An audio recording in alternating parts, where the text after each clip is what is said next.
a las fechas que estamos conmemorando. Explicábamos semanas anteriores que no es que Jesús naciera en esta fecha, eso pues es ilógico debido a que es una cuestión más tradicional lo que se celebra en estas fechas, pero no es de perder la intención de poder enseñar acerca de lo que corresponde correctamente a la natividad. Ahora, Mateo capítulo 2, verso 2, por favor. Hoy vamos a hablar de dos personajes, o mejor dicho, de dos formas de acercarnos a Jesús. La primera es la manera de Herodes y la segunda es la manera de los magos. Hoy vamos a aprender de qué manera nos estamos acercando a Jesús. Mateo capítulo 2, versículo 2. Ahí sentaditos, hermanos, vamos a leer la palabra del Señor. Mateo 2, 2. Amén. Amén. Bien, vamos a leer la palabra del Señor en el nombre del Padre, del Hijo y del Espíritu Santo de Dios. Diga conmigo, yo soy. Y en la Biblia dice que soy. Leamos todos. Diciendo, ¿dónde está el Rey de los judíos que ha nacido? Porque su estrella hemos visto en el oriente y venimos. Padre, en el nombre de Jesús, te damos gracias por esta maravillosa mañana, Señor, que estamos aquí reunidos, donde venimos a aprender de tu palabra. Te suplico que hoy, Señor, que podamos entenderla, meditarla y ser transformados por el mensaje del Evangelio. Señor, te suplico que en este lugar levantes hombres y mujeres valientes que amen a Cristo, que sirvan a Cristo como Él lo merece. Señor, ayúdanos, te lo suplicamos en el nombre de Jesús. Amén y amén. Gloria al Señor. Bien, Mateo y Lucas son los dos escritores evangelistas o evangélicos que nos van a ayudar a entender el nacimiento de Jesús. ¿Por qué Juan y Marcos no abordan la natividad? La respuesta es sencilla, no les interesa tocar ese tema. ¿Y por qué no les interesa ese tema? Porque cada uno de los evangelios tiene una intencionalidad. Es decir, fue escrito para un sector de la población de aquel tiempo específico y fue escrito con un propósito específico. A ese propósito le llamamos intencionalidad. Por ejemplo, Mateo tiene como oidores originales o lectores originales del evangelio a los judíos. Es decir, es un evangelio que está pensado para evangelizar a judíos. ¿Qué rostro de Jesús o qué enfoque de la vida de Jesús va a utilizar Mateo? Lo va a presentar a Jesús como el Rey, el Mesías prometido.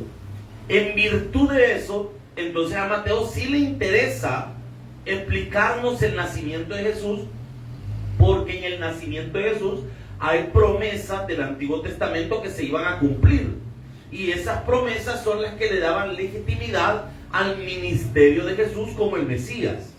Por ende, para Mateo es de vital importancia explicarnos el nacimiento. No así en el caso de Marcos, cuya intencionalidad va más enfocada en mostrarnos a Jesús como un siervo sufriente. Entonces a él, como no está pensado ese evangelio para judíos, evangelizar judíos, sino para evangelizar a los romanos. Entonces, ¿qué tenemos ahí? A un romano no le iban a llegar diciéndole que un rey extranjero venía a gobernar. Entonces, ¿qué podía entender el romano? Que un siervo que sufre por sus señores era algo que ellos podían concebir más o entenderlo mejor. Entonces, para dar esa idea no necesita explicarnos el nacimiento, solo necesita explicarnos su sacrificio. Por eso es que Marcos no se detiene a explicar el nacimiento. Lucas, por otro lado, tiene el enfoque de presentarnos a Jesús como el hombre perfecto. Pero para hablar de la perfección de Cristo, sí tiene que hablarnos de su nacimiento profetizado, anunciado, y de su concepción milagrosa, y obviamente de su nacimiento. Entonces, en la narrativa de Lucas sí importa el nacimiento. En Juan, por otro lado, como nos presenta a Cristo como Dios, entonces carece de importancia el hecho de que haya nacido de la forma en la que nació, porque al final eso no altera su esencia como Dios.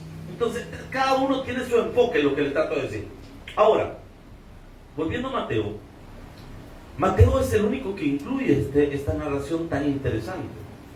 ¿Por qué los demás evangelistas no le incluyen? Porque ¿cómo le explico? Ellos están tratando de explicar algo de la vida de Jesús. Entonces, en los demás evangelios sus enfoques no están relacionados a Jesús como rey, solo Mateo. Por eso es que si usted le pone atención al verso que acabamos de leer, dicen, ¿dónde está el rey de los judíos que ha nacido? ¿Por qué le importa a Mateo presentar? Porque los magos venían a ver al rey que había nacido. Y ese es el enfoque precisamente de todo el evangelio. Presentar a Jesús como el rey prometido. ¿Me estoy dando a entender, iglesia? Ahora, en esta narrativa encontramos dos personajes elementales. El primero es Herodes, el rey designado por Roma para gobernar Judea. Se supone que Herodes era un hombre afín a la religión judía. Solo que aquí tenemos un problema. ¿Cuál es el problema? Que a Herodes, pasa adelante, que a Herodes no le interesa. ¿Cómo lo voy a decir? No le interesa nada de Dios. A él le interesa quedar bien con el pueblo, pero a él lo de Dios en esencia no le importa. Y aunque construyó el templo, porque recuerde que el templo que estaba en Jerusalén, que fue de Salomón, fue destruido, después posteriormente reconstruido por Zorobabel, pero después iba a ser amplificado, renovado y básicamente construido de nuevo por Herodes. Pero Herodes no construye el templo porque le importe la adoración a Dios.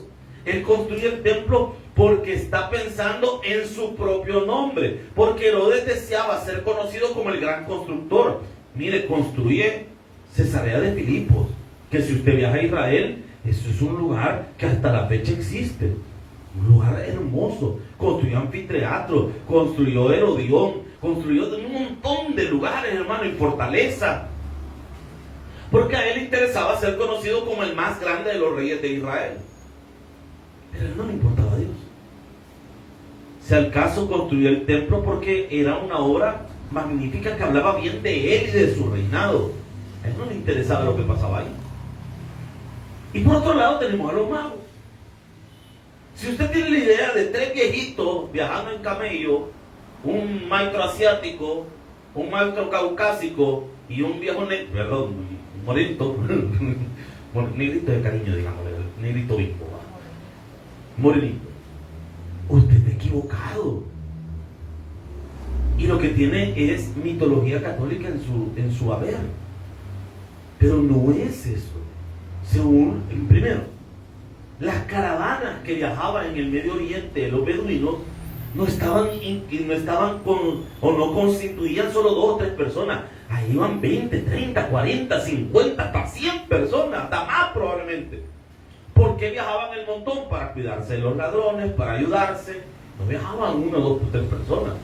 Segundo, no solo iban a ir montados en 3 camellos, llevaban un montón de animales, comida, sirvientes, gente que llevaba, o sea, eso era una gran caravana. Aparte, tenían que llevar donde llevaban las tiendas para acampar, porque los beduinos en el día se mueven y en la noche, ya cuando va oscureciendo, montan las tiendas de campaña y se quedan a dormir ahí, porque era un viaje largo. Probablemente estas personas venían del Golfo Pérsico, y si usted ve un mapa del Golfo Pérsico, Israel está lejos, hermano.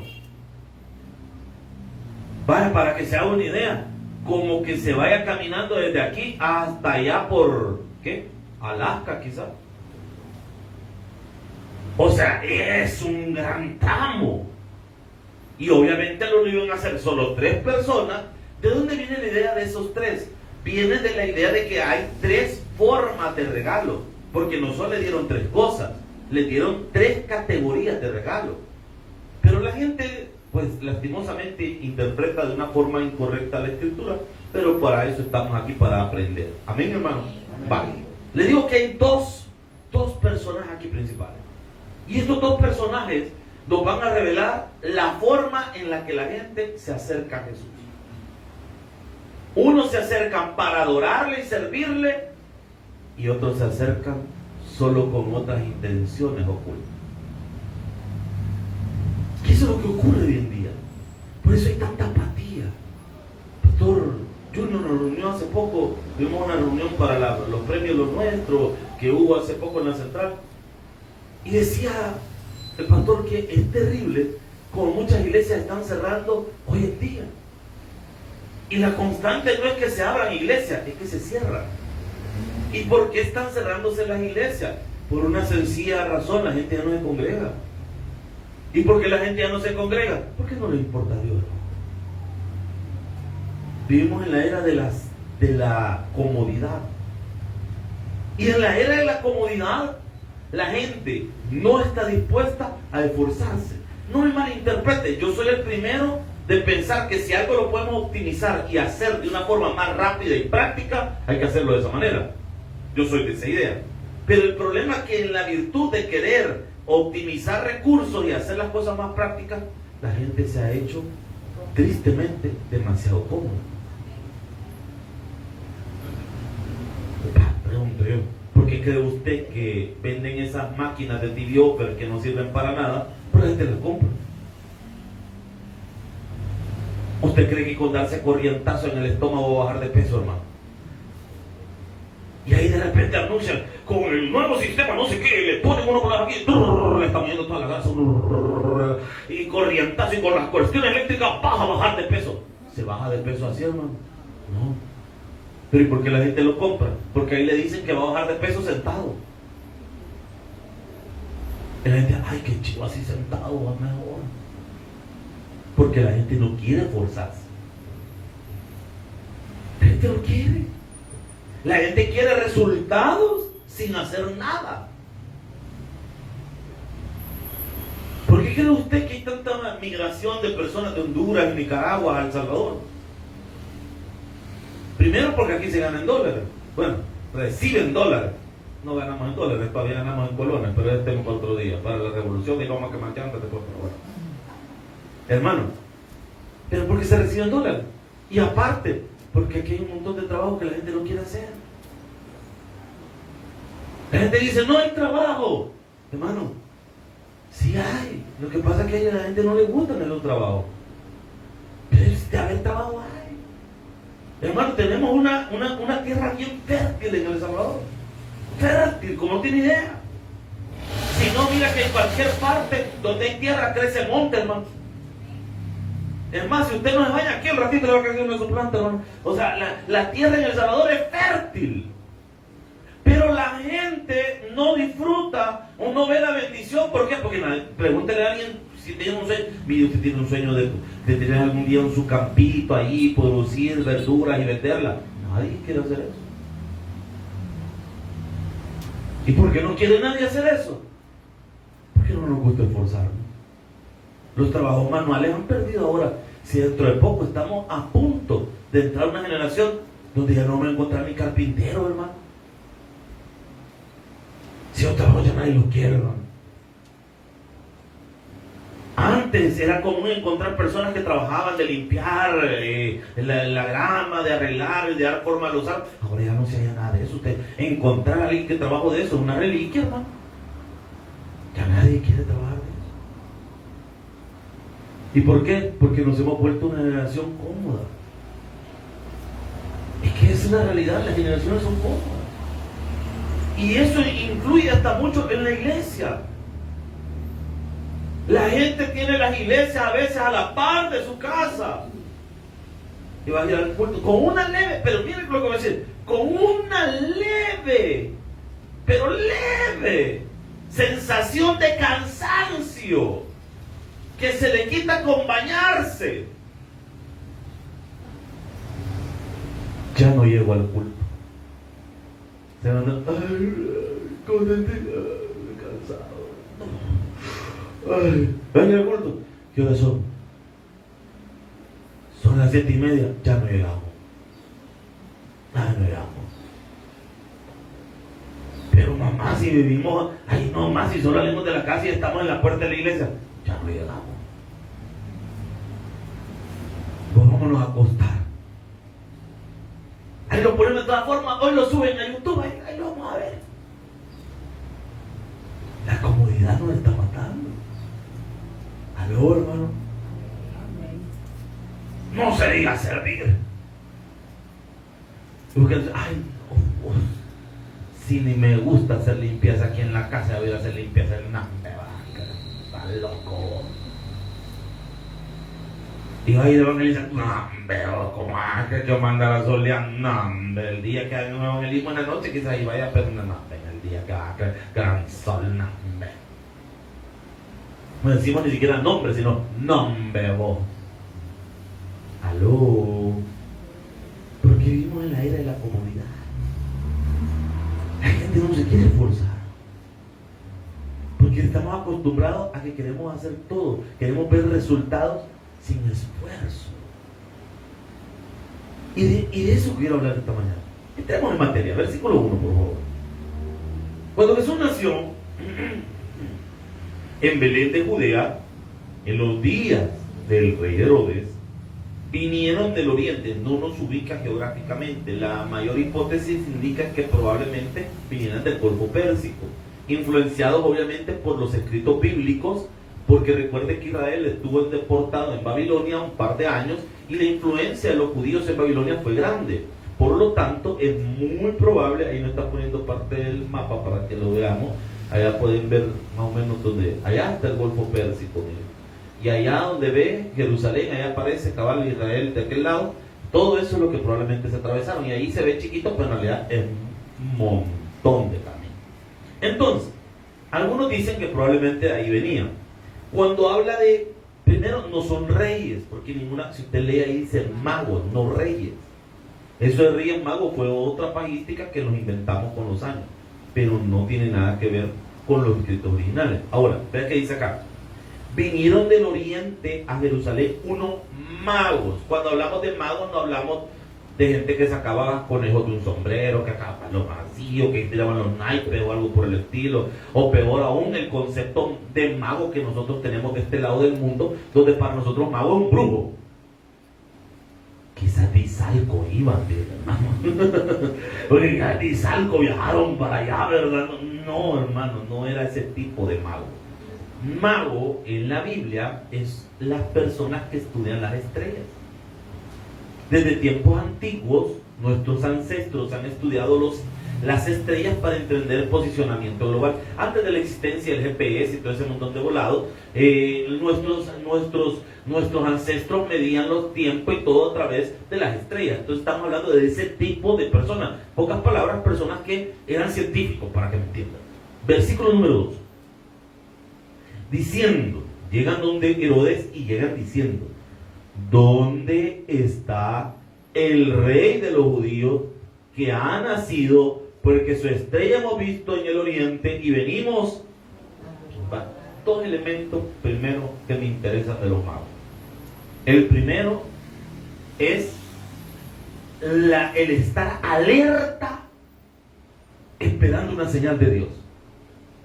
Eso es lo primero que que me sobresale de los magos. Ellos estaban alerta, pendientes a que Dios le diera una señal de hacer algo. Una persona que de verdad adora a Dios está pendiente de lo que Dios tiene que decir. Lo segundo que me sobresale de los magos es que han viajado una cantidad enorme para un culto, porque van a adorar a Dios. Entonces eso es un culto. O sea que una persona que adora a Dios de corazón no es excusa la distancia. Para adorar a Dios se mueve desde donde sea hasta donde sea. Amén. Para adorar a Dios. O sea que estos no se van a quedar ahí tranquilos en su casa. No, estos van a viajar y van a llegar a buscar al Rey de Reyes y Señor de Señores. Gloria a Dios, se aplaude con Dios. O sea, no se van a quedar así nomás, van a llegar y lo van a ir a adorar. Y lo siguiente, tienen claro que van a adorarle.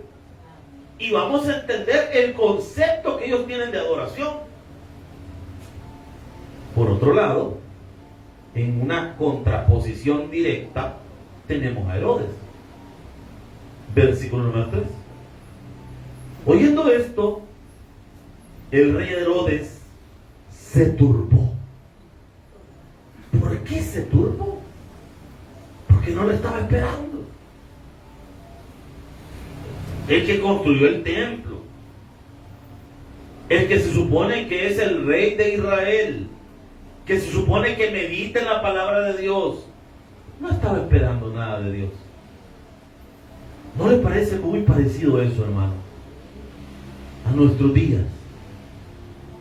Que en nuestros días las personas, aunque vengan a la iglesia, no tienen la expectativa de un milagro.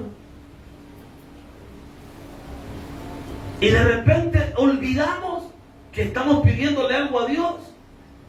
Y si pedimos algo, lo hacemos quizás por costumbre, pero no porque realmente estemos esperando el milagro. Porque si estuviéramos esperando el milagro, tuviéramos otra actitud. ¿Cuánta gente dice, yo le pido a Dios que Dios me sane? Pero viven como que si Dios nunca lo fuera a sanar. No sé si me estoy dando a entender, hermano. Yo le estoy pidiendo a Dios un carro, pero ni siquiera se ha prestado un poquito para ir a ver qué carro quiere. Yo le estoy pidiendo a Dios tal cosa, pero no hace nada para moverse en fe. Entonces, discúlpeme, amado, ¿cómo esperamos ver la gloria de Dios con esas actitudes? Tenemos la actitud de Herodes. ¿Cuánta gente, lamentablemente, hermano, pero si es un lamento terrible, tienen esa actitud de no querer buscar a Dios de corazón? Y las iglesias, con tal de sobrevivir, están haciendo malabares para que la gente llegue. Vamos a hacer el domingo payaso y nos vamos a vestir de payaso todos los servidores, y aquí va a venir el pastor con un caso para que los hermanos vengan y se alegren. Vamos a hacer el domingo de la minuta y vamos a traer a los niños minutos y vamos a poner un minutero ahí afuera para que después del culto usted esté ahí con minutos y le vamos a poner mango de 7 pesos, ¿verdad? Hermano, y le vamos a poner ahí afuera para que usted quiera. O sea, y empezamos a hacer una serie de malabares terrible. Y poco a poco la predicación va perdiendo el enfoque principal, y ya no es la predicación el enfoque, sino cualquier otra cosa. ¿Me está siguiendo, iglesia? ¿Y por qué? Porque a la gente no le interesa. Y esto se pone peor, hermano. Si esto le suma que ahora los creyentes del domingo pensamos que es para cualquier otra cosa y no para adorar a Dios. Si el domingo debe ser el día que usted debe apartar para Dios. No, que fíjate, tengo que hacer. No, está bien, haga lo que usted quiera, pero el punto es con Dios. Pero la gente, ¿qué está pasando? Hemos hecho un evangelio a nuestra manera. Un evangelio como el de Herodes, a nuestra manera, bajo nuestros criterios personales. Ahora, vea qué más tiene que la palabra que enseñarnos. ¿Estamos aprendiendo, iglesia? Vale. Oyendo esto, dice el 3, el rey Herodes se turbó y toda Jerusalén con él. Versículo 4, mire hasta dónde llega esto. Versículo 4. Y convocados todos los principales sacerdotes. ¿A quién le llamó? Y los sacerdotes, ¿por qué no estaban viendo la estrella también?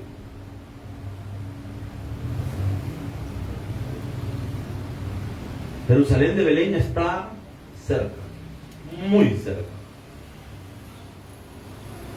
¿Y cómo es que estos desde el oriente han viajado para contemplar a Jesús y estos lo tienen a la vuelta de la esquina y no se van a mover a buscarlo? Y después nos preguntamos, ¿por qué Dios no nos bendice? ¿Por qué Dios no nos prospera? Si es que no lo buscamos de corazón. Ahí está el problema, ¿no? Y muchos hacemos de la iglesia un concepto religioso. Yo voy a ir a la iglesia, como que es un lugar para cumplir, pa. Sí, ya fui el lunes, po.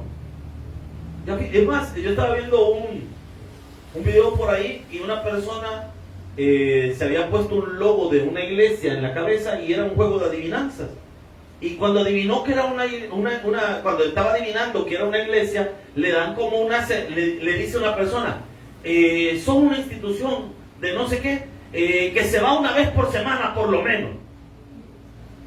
Porque a mí me llamó la atención cuando dijo esa frase. ¿Por qué? Porque eso es lo que tiene la gente en la mente. O sea, es como, hay que ir a que sea una vez en el año. A que sea, hay que hacer el esfuerzo de ir a ver. Y dice la gente todavía, a ver a Diosito. Pero se te olvida que no es a ver a Diosito en chiquito, es adorar al Rey de Reyes, Señor de Señores, hermano. Gloria a Dios. Pero, vean qué interesante esto. Versículo 4. Y convocados todos los principales sacerdotes y los escribas del pueblo, básicamente todos los eruditos de aquel tiempo, les preguntó, ¿dónde había de nacer el Cristo? Y aquí compruebo mi hipótesis.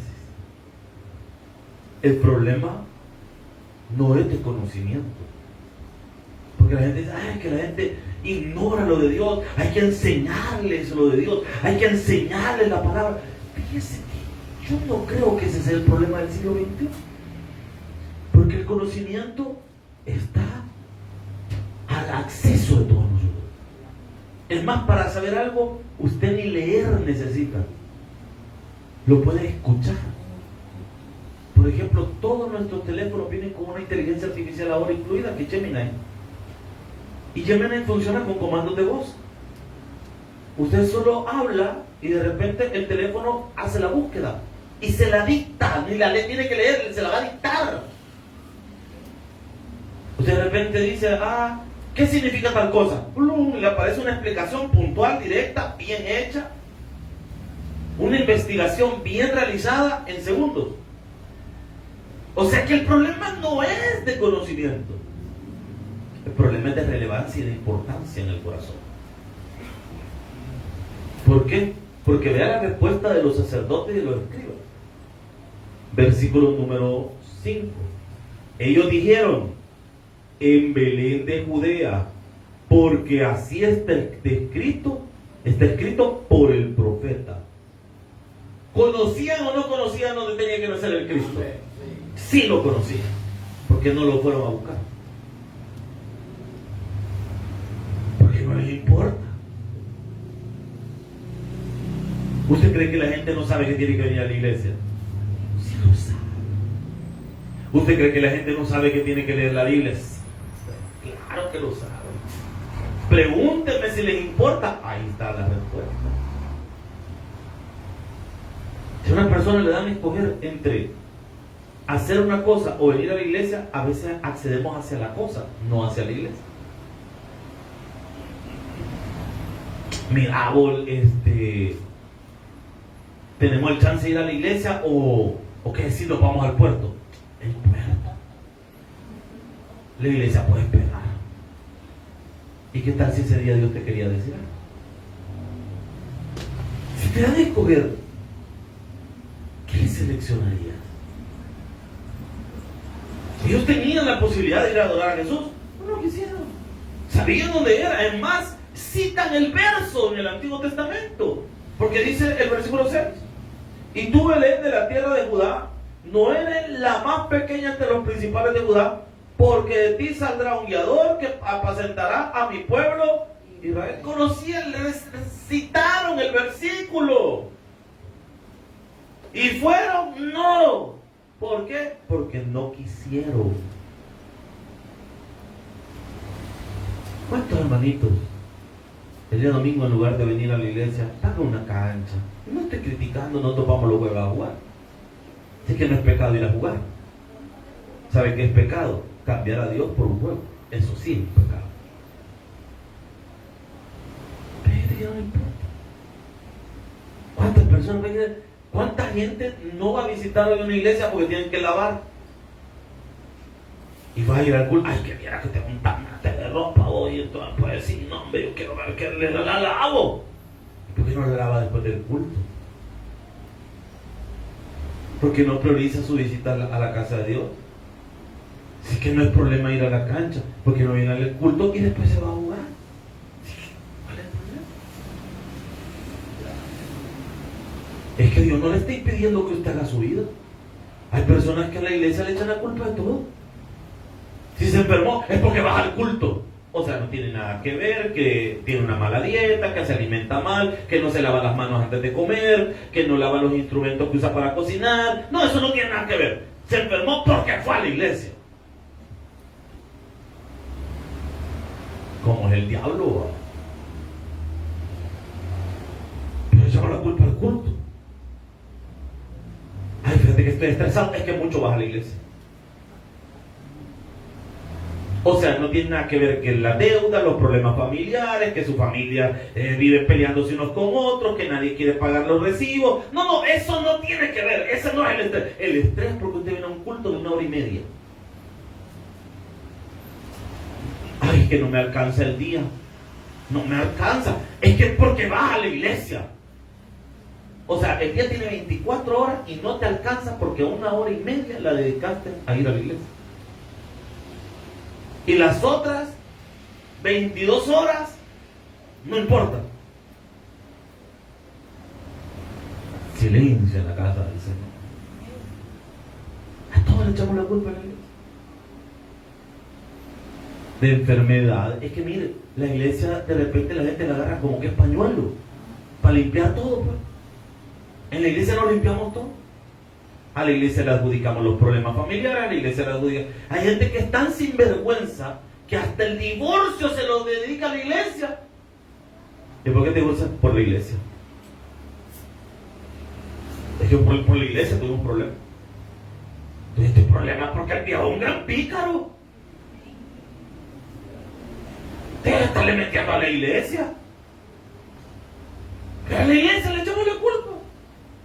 No, es que a la iglesia, que ay, que viera que la iglesia, hermano, no seamos pajeros.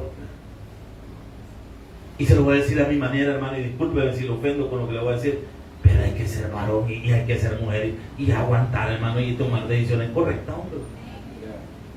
Pero todos le queremos limpiar a la iglesia. Ahora, vea qué más dice la palabra, versículo 7.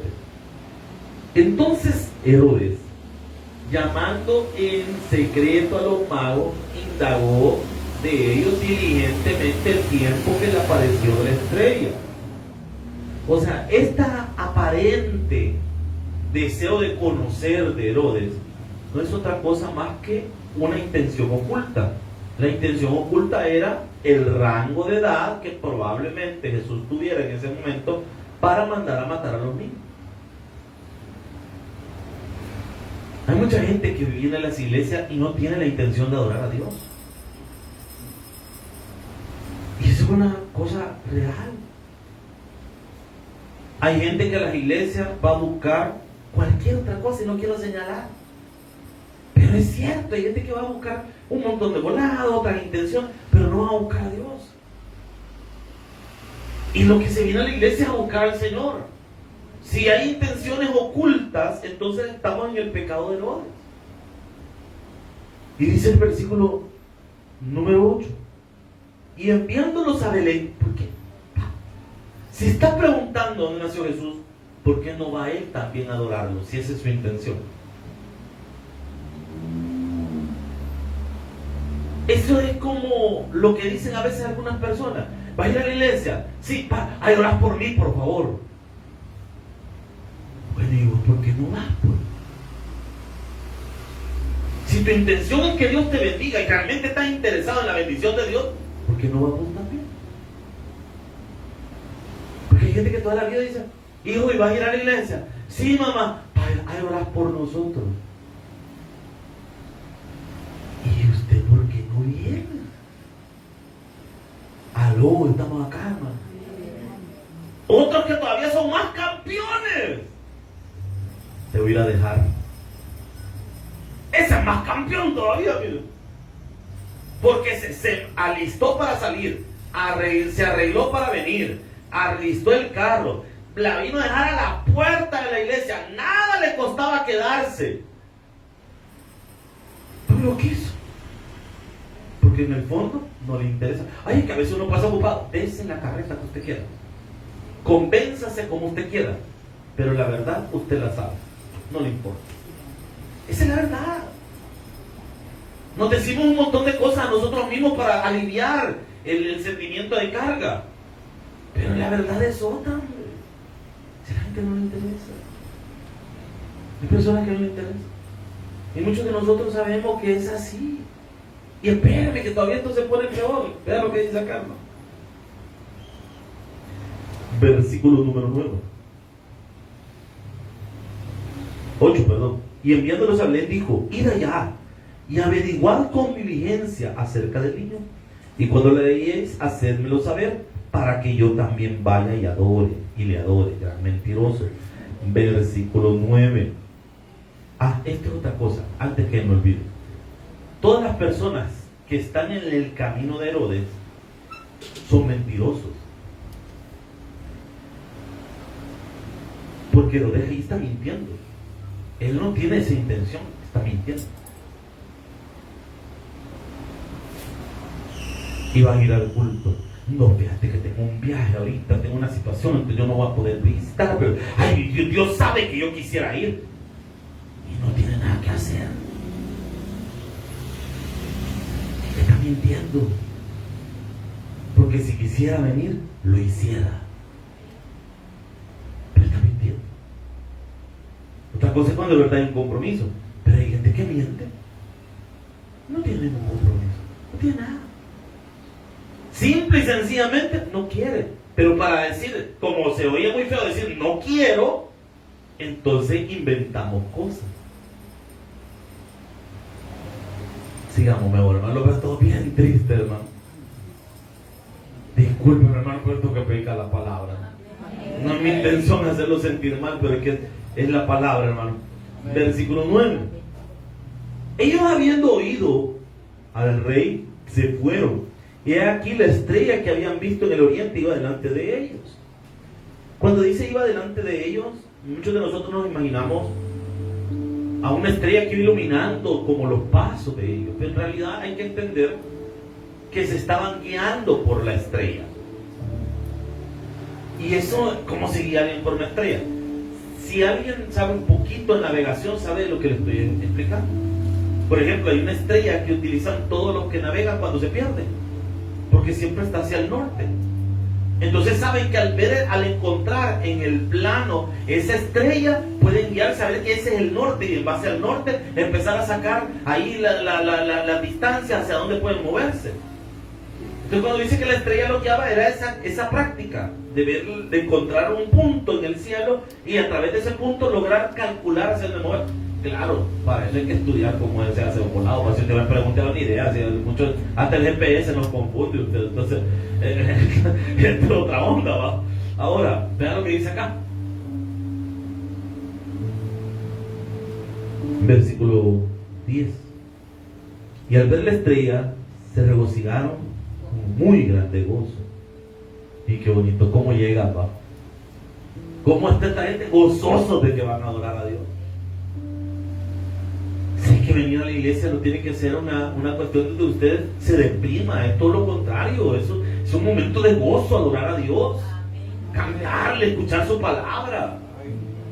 Pero las personas hoy en día venimos a la iglesia con actitudes incorrectas. Y dice la palabra, versículo 11, y al entrar en casa, vieron al niño, ya no dice el bebé, con su madre María. Y también no dice pesebre, dice casa. O sea que habían pasado un par de días. Con su madre María. Y postrándose, lo adoraron.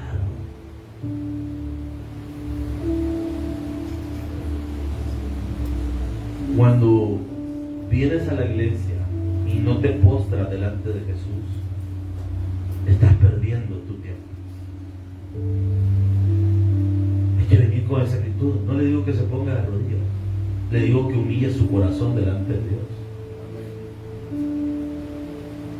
Y abriendo sus tesoros, tesoros plural, o sea que no es uno, eran varios, obviamente 3 categorías. ¿Cuánto oro llevaban? No sabemos. ¿Cuánto incienso y cuánta mirra? No sabemos. Pero era bastante porque dicen plural. Tesoros. Le ofrecieron presentes, plural, oro, incienso y mirra. 3 elementos importantes. Oro porque era rey. Incienso por su función sacerdotal. Quizás la más difícil, la mirra. Porque la mirra era lo que se ponía a los cuerpos cuando moría la persona. Qué difícil. ¿Qué es lo que sucede o qué estamos leyendo acá?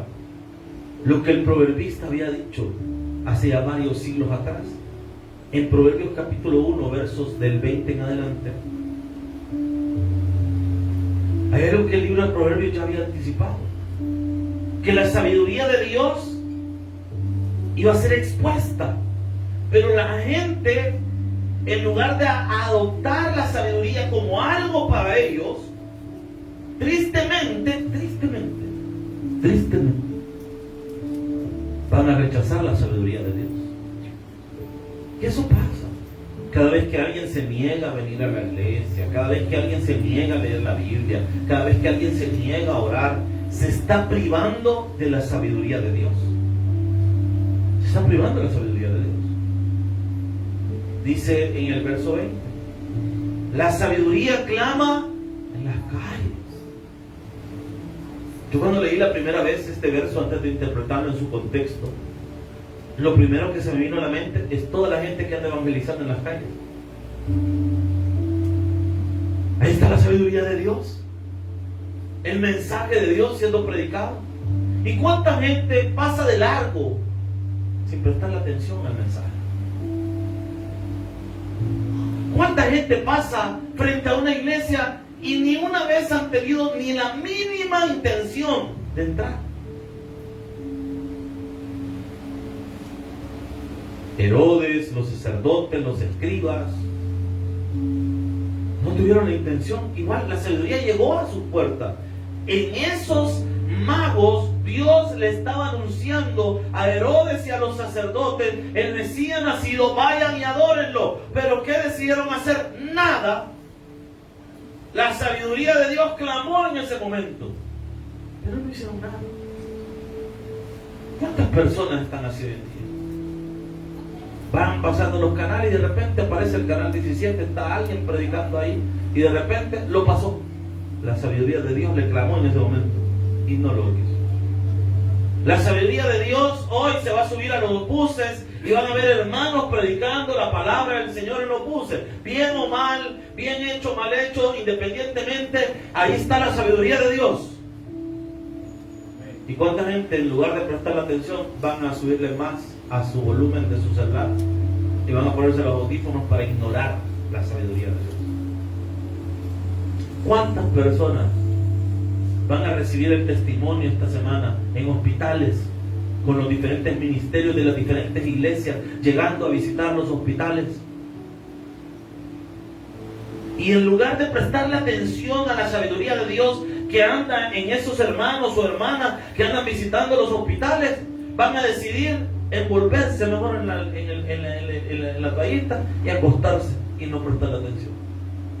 La sabiduría de Dios llegó y la ignoraron.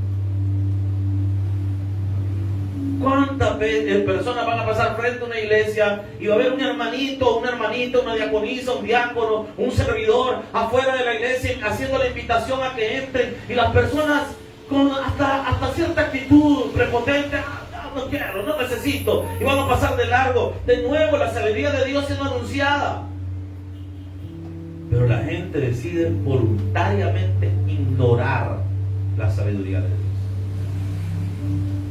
La sabiduría clama en las calles, alza su voz en las plazas, dice la palabra, versículo 21. Clama en los principales lugares de reunión, en las entradas de las puertas de la ciudad, dice sus razones. Y aquí está lo que Dios piensa de todas las personas Versículo 22. ¿Hasta cuándo, oh simples, amaréis? ¿Hasta cuándo te vas a aburrir de vivir una vida sin sentido? ¿Hasta cuándo? Y los burladores, esos prepotentes, arrogantes, desearán el burlar. Y los insensatos aborrecerán la ciencia. El deseo de Dios está claro en el verso 23. Volveos a mi reprensión. He aquí yo derramaré mi espíritu sobre vosotros y os haré saber mis palabras. Imagínense que hermoso, el Señor le está diciendo: te voy a dar mi Espíritu Santo, vas a poder triunfar, te voy a hacer victorioso, vas a salir adelante, te voy a ayudar, te quiero prosperar. Dios le está diciendo eso a todas las personas, pero la gente rechaza la sabiduría de Dios, porque siguen el camino de Herodes, un camino lleno de hipocresía, un camino lleno de intenciones ocultas, el camino de Herodes. Qué fuerte esto. Hay personas que van a tener, y perdón la forma en la que voy a decir, la expresión que voy a utilizar, van a vivir una vida de miseria. Y cuando digo una vida de miseria, no me malinterpreten, no estoy diciendo que van a ser pobres toda la vida, porque hay personas que tienen mucho dinero pero son miserables. ¿Y saben por qué son miserables? Porque no disfrutan lo que tienen. Vive una vida de miseria, aunque vive en una casa en el escalón o una mansión de no sé cuántas plantas, cuántas hectáreas, lo que usted quiera, pero aún así en la noche viven llorándose, tomándose antidepresivos, ahí están todos afligidos, todos arruinados, y aunque tienen plata para heredar hasta sus nietos, sus bisnietos, sus tataranietos, pero aún así no tienen paz, porque viven una vida de miseria, porque una persona lejos de Dios no puede tener una vida plena, aunque tenga dinero, aunque tenga carros parqueados afuera y puede tener hasta un avión si usted quiere, pero la miseria lo persigue en su corazón. Pero la gente se equivoca y considera que la vida plena es tener dinero. La vida plena es tener a Cristo en el corazón. Amén. Pero la gente eso no lo entiende. Y ahí está el Señor ofreciendo su Espíritu Santo a todo aquel que quiera. Pero la gente con soberbia dice. Y he escuchado gente decir: yo no hay tonto de ir a una iglesia, no me vas a creer a mí no me la hacen los pastores, y los pastores son buenos para dormir a la gente, pues buenos para hablar, pues buenos que dan sopepito de maestro, si el viejo barbudo no es por gusto, tiene la barba, mira, el gran pared. Pero la gente no entiende. Versículo número 24. Y ese texto a mí siempre me impacta. Por cuanto llamé y no quisiste oír, extendí mi mano y no hubo quien la atendiese, sino que desechasteis todo consejo mío, te valió. Entonces, ¿qué dice el Señor? También yo me reiré, dice el 26, en vuestra calamidad.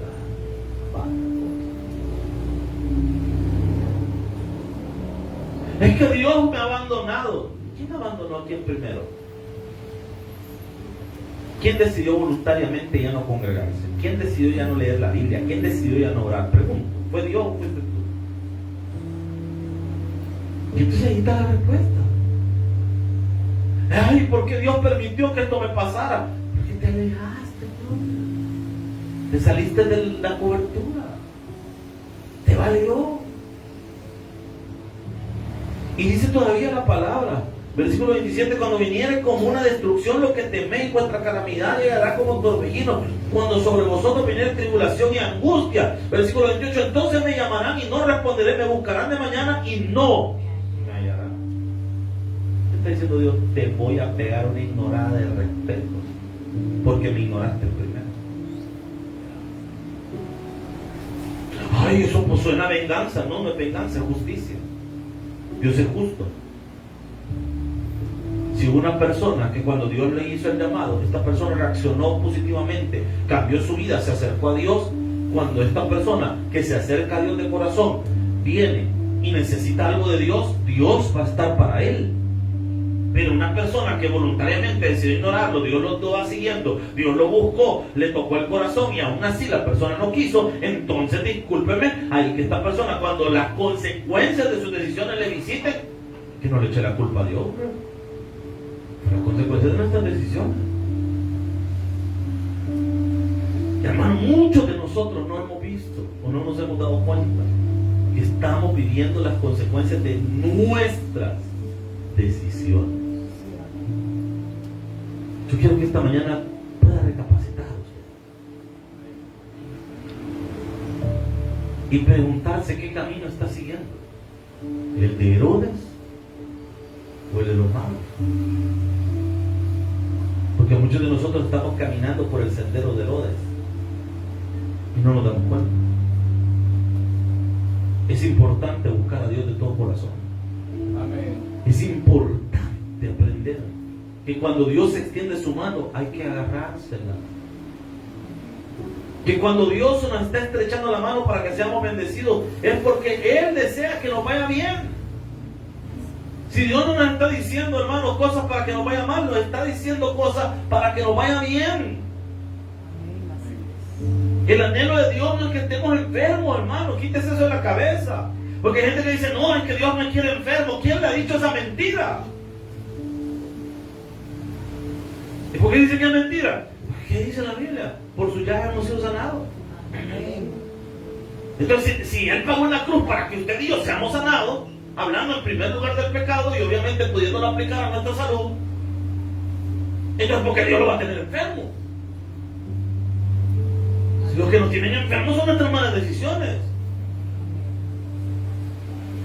Ay, es que Dios quizás me quiere en escasez. ¿Quién te ha dicho? El anhelo de Dios es prosperarte, bendecirte. Amén. Que estés bien, estable. Yo no te digo que vas a ser millonario. Te estoy diciendo que estés estable en tu vida. Pero ¿por qué no tenemos esa estabilidad? Porque no estamos buscando a Dios.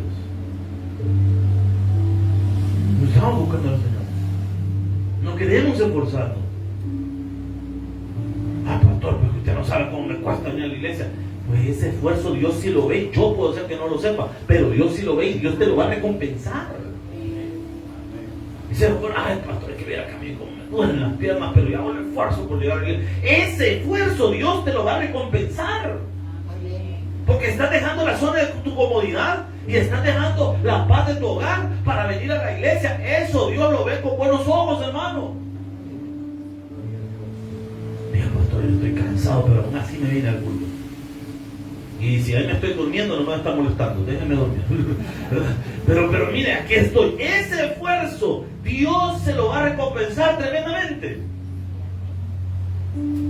Porque tuvo la oportunidad de quedar y darle prioridad a su descanso, pero decidió sacrificar un par de horas de su descanso para estar en la casa de Dios. Eso Dios se lo va a recompensar, amado.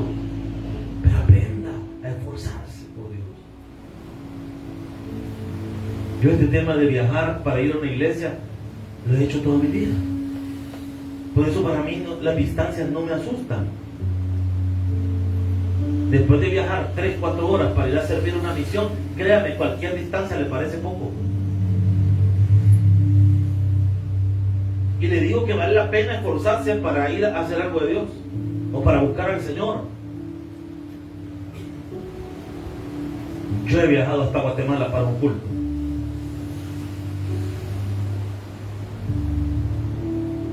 ¿Y qué te van a llevar? Nada, solo ir a recibir la palabra. Y lo esperan ahí como comida. No. ¿Lo esperan donde quedarse? No, tampoco. O sea, que para comida y el lugar donde se va a quedar. Sí, por supuesto. ¿Y solo por ir a un servicio? Sí. ¿Y por qué? Porque vale la pena seguir a Jesús. Vale la pena. Vale la pena invertir para servir a Jesús.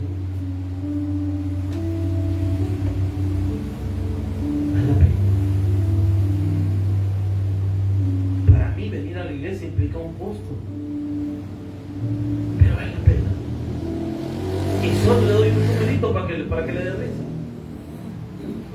$240 mensual, son los que invierto solo en gasolina para venir a la iglesia. 240 mensuales para venir al culto. ¿Se lo regalan a usted?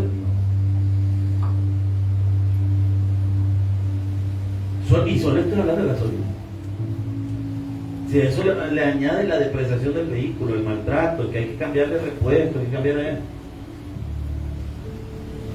que todos los meses hay que llevar el carro al taller, que se le hace más cambios de aceite a cada rato, porque a cada rato se cumple el kilometraje y hay que llevarlo otra vez, y uno viene saliendo del taller y hay que volverlo a llevar otra vez. Solo para venir aquí a la iglesia. No digamos el viajar a otras iglesias a predicar, que eso es otro rollo. Que uno a veces se ha ido a meter a cantones donde yo creo que ni el diablo conoce ahí. Y ahí como he llegado al punto que a veces a los pastores que nos invitan les pregunto, mire ahí como en la calle, hombre, unas piedras ahí, de piedra el camino, y tiene, pero mire, puede dejar el carro en una cuesta y se viene caminando 1,5 kilómetros.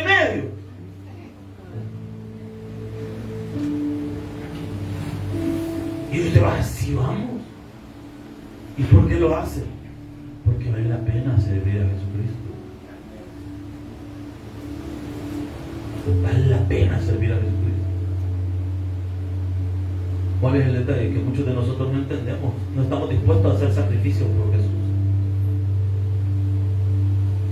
No estamos dispuestos. No entendemos que esto es una cuestión de fe.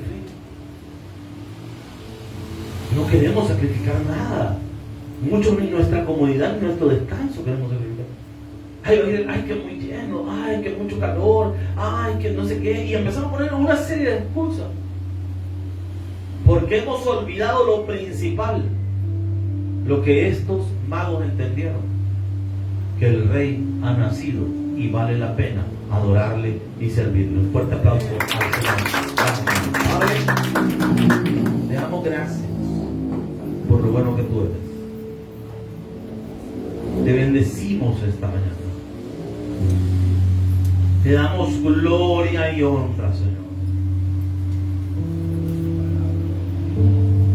Señor, agradecemos la oportunidad de estar aquí reunidos esta hora. Y bendecimos tu santo nombre, mi Dios. Gracias por salvarnos. Gracias por nuestra deuda a pagar, Señor. Padre, te pedimos en esta hora, mi Señor,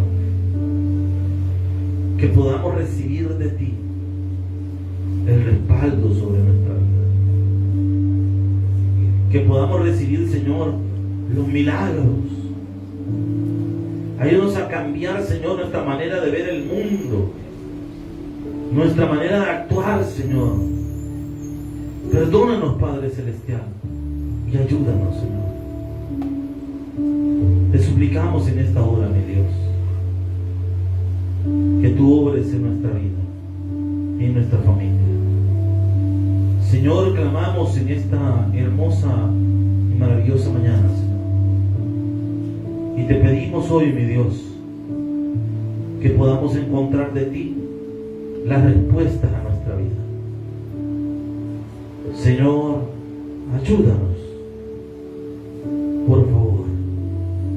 Pero en esta hermosa mañana queremos orar por los amigos. Si hay alguien sin Jesús, queremos orar por tu vida, para que hoy puedas recibir a Cristo como tu Señor y Salvador personal. Mientras nuestros hermanos hacen el llamado, vamos a entonar este himno a nuestro Dios con todo nuestro corazón, y vamos a decirle al Señor: si tú hablas con Dios, las cosas cambiarán. Ora.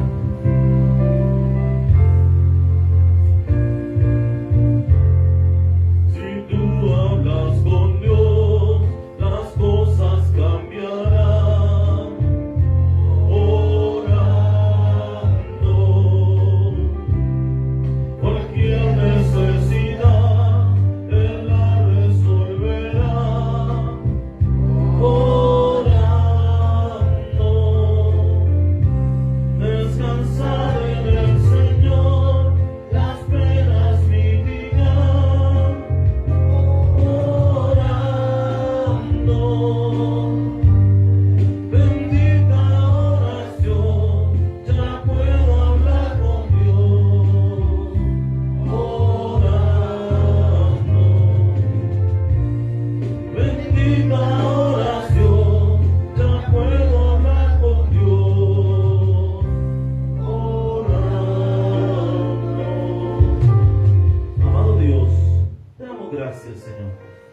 por esta oportunidad que hemos tenido esta mañana de meditar en la palabra.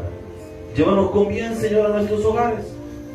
Señor, bendecimos tu nombre y te exaltamos en esta hora. Gracias, Señor. En el nombre de Jesús lo pedimos todo creyendo. Amén y amén. Dios me le bendiga a todos, hermanos. Les esperamos acá en su iglesia. Recuerden, por la tarde tenemos servicio y vamos a estar con todo en la obra de nuestro Dios. Bendiciones para todos.